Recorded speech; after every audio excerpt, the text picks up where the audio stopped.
everybody. Hey, everybody. Happy Tuesday. No. Wait. Oh. Yes. I know. It feels like it should be later. I thought it was Wednesday. Yeah. I know. It feels like it. So, but the trash can, that's how we know. We live by the schedule of the trash. Yeah, but obviously I forgot the trash, so that's When the funny. trash gets picked up, it's Tuesday.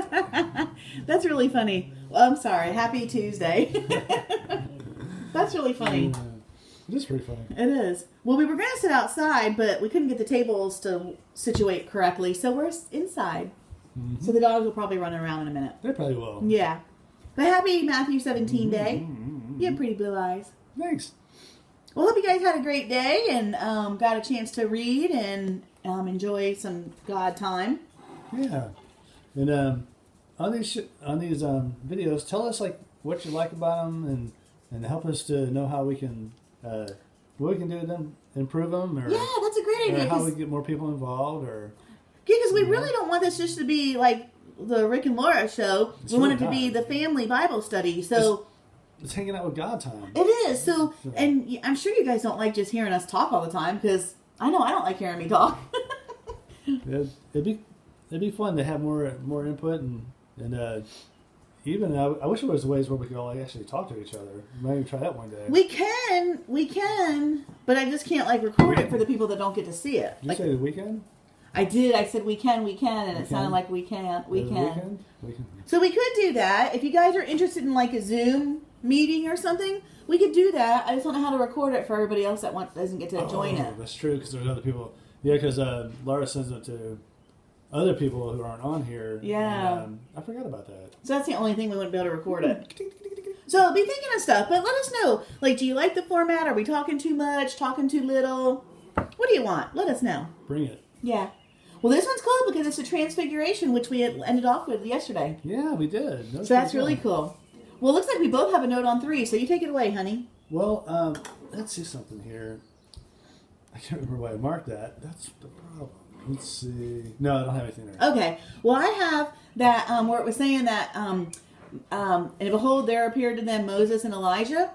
What that is, Moses represents the law, and Elijah represents the prophets, Awesome. And both of which had foretold Christ's death. Because remember, everything in it that is telling about Jesus is in the Old Testament. That's right. And so that's so cool. But so that's what that's referring to. Moses is the law, and Elijah is the prophets. That's pretty cool. Yeah, and I know in Deuteronomy, I think it says, it's either, I get them backwards. It's either Deuteronomy 15:18 or 18:15. But Moses says that God will be raising a prophet like me, and him you should listen to. And this is who he's talking about was Jesus. That's So, cool. That's really cool. Well, I also had a note on 5, and on verse 5, Peter erred in placing Moses and Elijah on the same level as Christ. Christ was the very one to whom Elijah and Moses had pointed. The voice of the Father interrupted while Peter was still speaking, and the words were the same as those spoken from heaven at Christ's baptism. So number 1, I love that God is talking again, saying, "This is my son." I love when he talks and like makes this statement that from heaven, this is my kid. Amen. Which is really cool. But I think it's interesting, though, that God interrupted Peter and corrected him because he was kind of comparing him as the same level as Moses and Elijah. Yeah, I can see it. Peter probably got all excited, too, because you see this bright cloud come in as overshadowing the glory of Christ. Yes. And stuff, and Peter just seems like one just has to say something.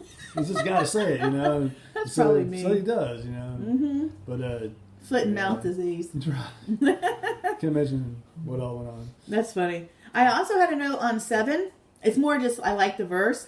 I like this. Jesus says, "Rise and have no fear." Oh, that's Wouldn't cool. that be so comforting? Yeah. That'd be amazing. Because I know I have a lot of fear, a lot of anxiety, a lot of crazy stuff. And he says, "Rise and have no fear." I just really love that. That is pretty cool. Yeah. And that's, I kind of like what you're pointing out there too, because that's just right after that. They were in the presence of God, which, I mean, it's powerful. Yes. And but he says, "Rise and have no fear." That's pretty neat to come out of that. That way. I like that. Nice. Okay. I did have a note on 12. Sorry about all my notes. But let me know if you guys like them. I mean, It's good. did I talk too much? Let me know. I get stuff out of her. Well, thank you. It was really just, I'm learning is why I have so many. So on verse 12, I have a note on that. So the Jewish leaders had failed to recognize that John the Baptist, though the disciples did, John came in the spirit and power of Elijah, and the Jewish leaders had killed him. The Messiah was going to suffer similarly. And so the Jewish leaders had failed to recognize John the Baptist. So that's what he's kind of saying, is that they didn't even recognize him. So how are they going to recognize Jesus? Elijah's come, but they didn't recognize him. Yes. Yeah. Mm-hmm. Okay. And then I had a note on 17. In verse 17. Verse 17. Let me read that. It Yeah. says, and Jesus answered, O faithless and twisted generation, how long am I to be with you? How long am I to bear with you? I like how you did that. Well, my note does say that verse 20, verse 20? What did I just say? I don't know why it says that. But, because coming up, verse 20 says, it indicates that the Lord was referring to the disciples and their weak faith.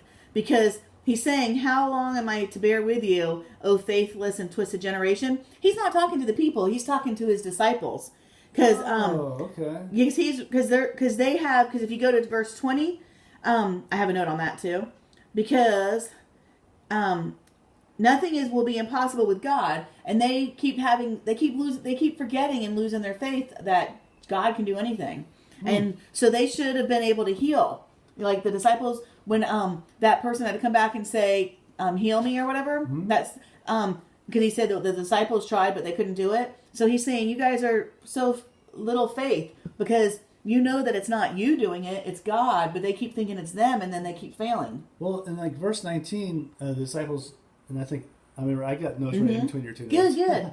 But the disciples came to Jesus privately and said, why couldn't we cast it out? And the problem, the note here from John, I actually got from John, says, the problem probably lay in a failure to make God, the problem probably lay in the failure to make God rather than their own gifts the object of their confidence. Okay, so they were looking at the gifts as their confidence was in the gifts and not in God. Yes. So that makes sense. Yeah, and he has to keep, like, even with the bread story yesterday, they're like, how are we going to feed all these people? And he's like, what? Did you not just see those miracles we just did? Well, look at Peter when he was walking on the water. Yeah. I mean, he was doing fine as long as his eyes were on Christ. Yep. And that confidence was in there. Yep. And all of a sudden he looked down at his own feet and he was like, whoa. Yeah, so. that's true. So, and you figure those are right there with Jesus, so how hard it is for us, too. So, yeah. I did have a note on 24. 24. The temple tax.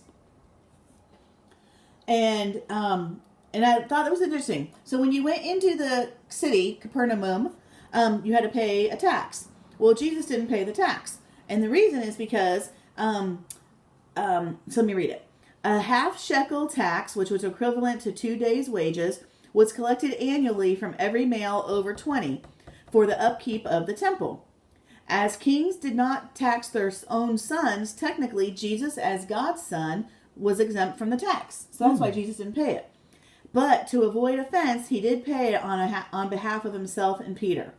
So I thought that was interesting. But then it ties into 27 because, let me get my note. Because I thought it was interesting that Peter had to go get the fish and... So the verse, let me show you the verse real quick. It says, however, not to give an offense to them, go to the sea, cast a hook, take the first fish that comes up, and when you open its mouth, you will find a shekel. Yes.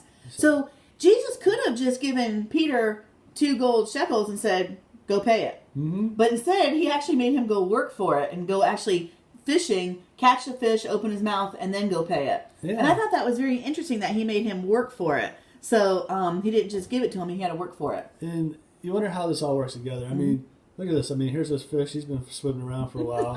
and he happens to hit a fisherman's boat or whatever. A couple of coins come out. He swallows them. He don't know why. He just swallows them. And but all this stuff just works together. I mean, how did the coins get in the fish and stuff? And well, I think Jesus put them in there. Well, he could have. Well, of course. I mean, but I'm just saying that he casts a hook and take the first fish that comes up, and when he opens his mouth, he'll find the shekels. Yeah. And so it's kind of neat. It's weird. Yeah. But he could have just given it to him and said, go pay it. He didn't Yeah. have to make him go fish and go do it. Well, yeah, he could have smacked Judas and said, give me some change. But I thought it was interesting he had to work for it. Yeah, that's pretty cool. That's very interesting. Yeah. All right, guys. Well, hope you enjoyed tonight. And tomorrow is Wednesday. It is. So tomorrow I'll say it's Tuesday. Yeah. We're cruising through the week already. Yeah. But stay safe. We love you. And tomorrow is Matthew 18. Yeah, it's going to be about who is the greatest. Well, we know the answer. Who? Jesus Who? / God / the Holy Spirit. All right, guys. We love you. Love you. See Bye-bye. you tomorrow. Bye. Bye.